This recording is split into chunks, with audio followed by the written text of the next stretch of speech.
I bid you all good morning, good evening, and good night, wherever you may be watching this transmission. Let's take a look down under. Now, we've been covering housing down under for years. My channel is even lost.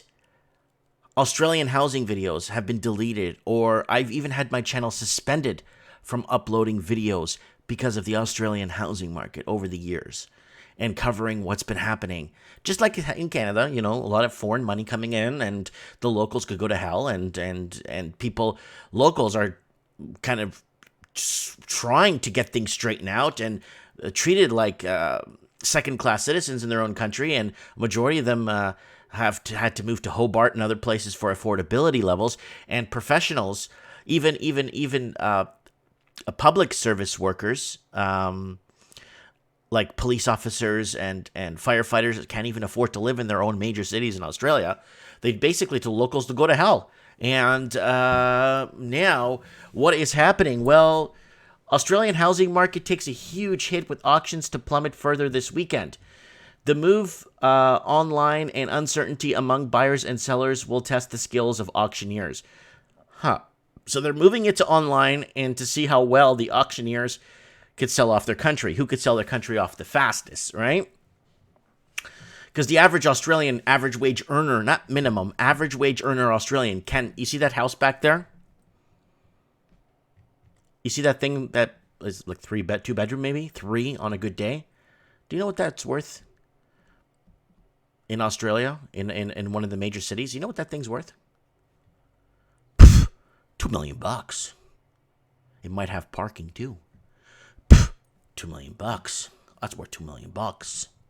So people down in the United States, I get a lot of messages from saying, "Oh, Mike, why are you talking about this housing for? That house is not even worth $100,000." I'm like, "Yeah, but in Australia, that's worth $2 million." They're like, "No." I sent them a link to a house. They're like, "Whoa, minimum wage must be $85 an hour, maybe $110 for minimum wage. Average wage should be $225 an hour for people to afford to buy that." I'm like, "No, it's not." So Americans should open up and look at how lucky they are. Open up and look around the world and see how lucky they are. It is going to be another un-Australian weekend. Why? Because people aren't out on the streets overbidding on houses that are realistically, that house in Arizona is like $40,000. No footy, no soggy sizzle.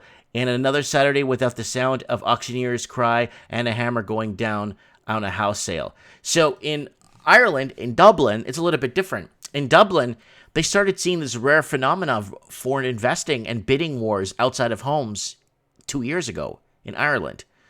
It's displaced the city of the people, the residents in Dublin so bad that a lot of them moved to Belfast and moved to Western Ireland, or Southwest Ireland or something. They moved to other parts and people graduating from college can't even go work in the big cities because they can't even afford to get into it anymore. And it's taking a toll on employers finding employees. So this rare phenomena of house building is popping up in other places, right? So, and it's basically taking a toll on the locals, right? But what will the effect faced? Let me just zoom this in here. But what will the effect face-to-face auctions and COVID compelled shift to online sales do for a housing market? Well, it's going to still go. It's going to still keep moving because you're going to still have a lot of people in China that want to get their money offshore. Australians are lucky that they don't have to get their money offshore of Australia into China, because you won't be allowed to do that. You'd probably go to jail if you try to launder money through China via Australia. Like an Australian, I'm saying. An Australian proper would go and launder money through China. If you even try doing it in Mexico, they throw you in jail. You know what I'm saying? Canada, well, you're Australian, so then, yeah, you might get in trouble in Canada too. So, according to the expert, auctions will be in far and fewer number. CoreLogic expects 645 auctions in Melbourne, down 59% from last week, and 1,021 in Sydney, down 20%. Figures from the Real Estate Institute of Victoria are even worse. It expects just 280 auctions in Melbourne on a week, down from 795 the same time last year.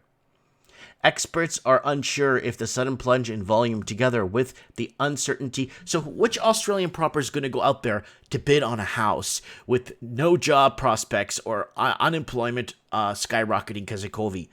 Not many, right? Yeah. Uncertainty people have over their incomes due to the wave of layoffs sweeping the country will cause property prices to tumble, and if so, by how much? Although no one is seriously expecting them to soar.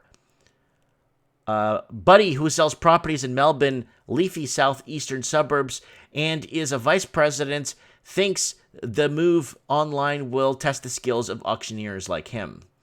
With the street auction, the auctioneer feeds off the energy off the street, he says. Again, the house I'm in. I bought this house 4 years ago. Came in, take a look. It's been on the market for 80 days. Okay? We like the house. Inspection comes. Okay, Mike, it needs this. We talked him down 20 grand. So I paid 280,000 for this house. That's how it works. That's how the average wage earner gets into a house, right? Mind you, I'm 185 miles away from the major city, but that was the only way I could get into a house if I didn't want to enslave myself into debt.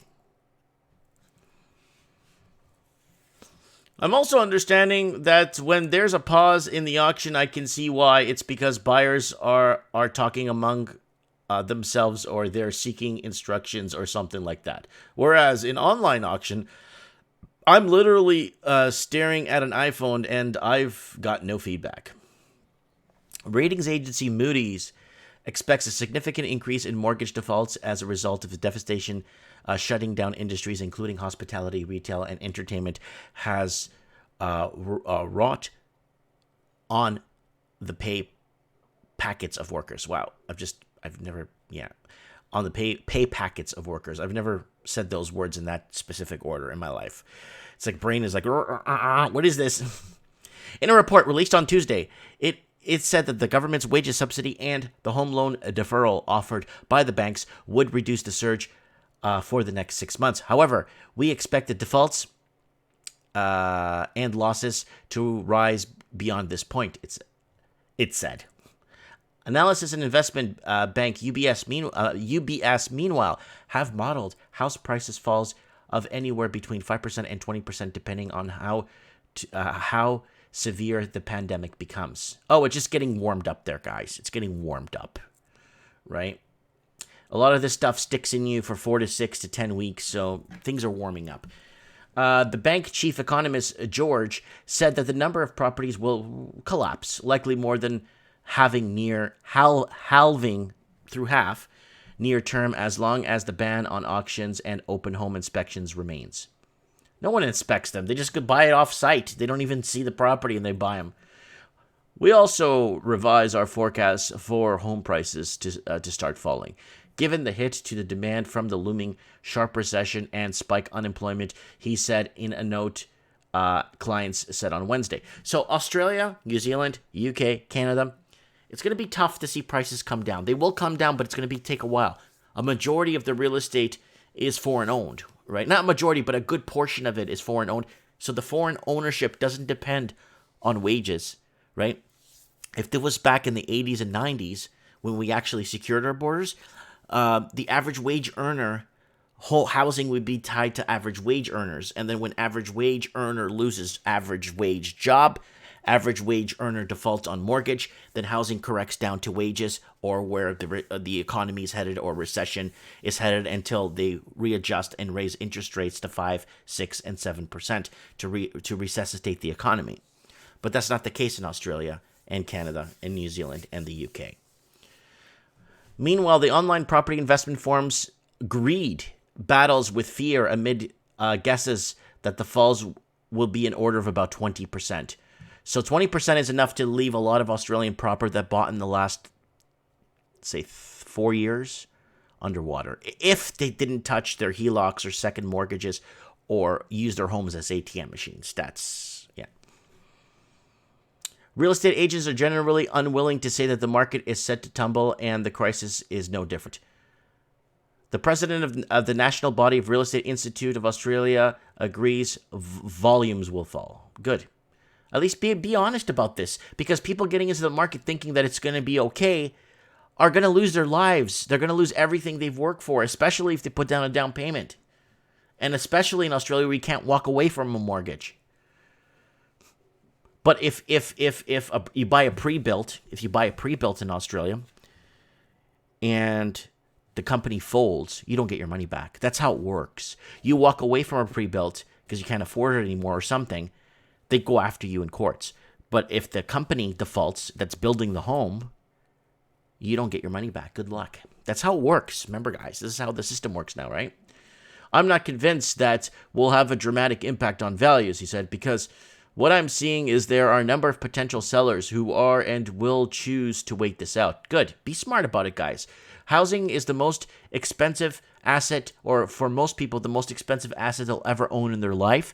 Make sure you do your research, guys. I don't care if you've been waiting on the sidelines for 4, 5, 6, 7, 10 years by some people, you know. Docking says he can't tell what will happen to house prices. If you'd rung me an hour ago, I would have said absolutely they're going to drop, he says. If you rung me 50 minutes ago, I would probably think maybe not. So it depends what is happening in the trends in the housing market. Guys, don't forget to get to my channel and set your reminder here to trends in the housing market, guys. This Wednesday, we cover the entire Commonwealth and what's happening. We take in live calls from Australia, New Zealand, UK, Canada, and the United States with updates on what's happening with employment, unemployment, job losses, housing, economy, gold, silver, whatever ties to it. Automobile leasing or bad cell phone contracts that you're in, all kinds of cool stuff. And don't forget to join me for Mike in the Night. Set your reminders there. Mike in the Night, Save a Prayer for Me Now edition this Saturday. Don't forget to join me, guys. Let me know what you guys think in the comments below. Thanks for watching, and a big hug to my friends down under. And thank you for supporting me here on Patreon. I appreciate that. Thank you.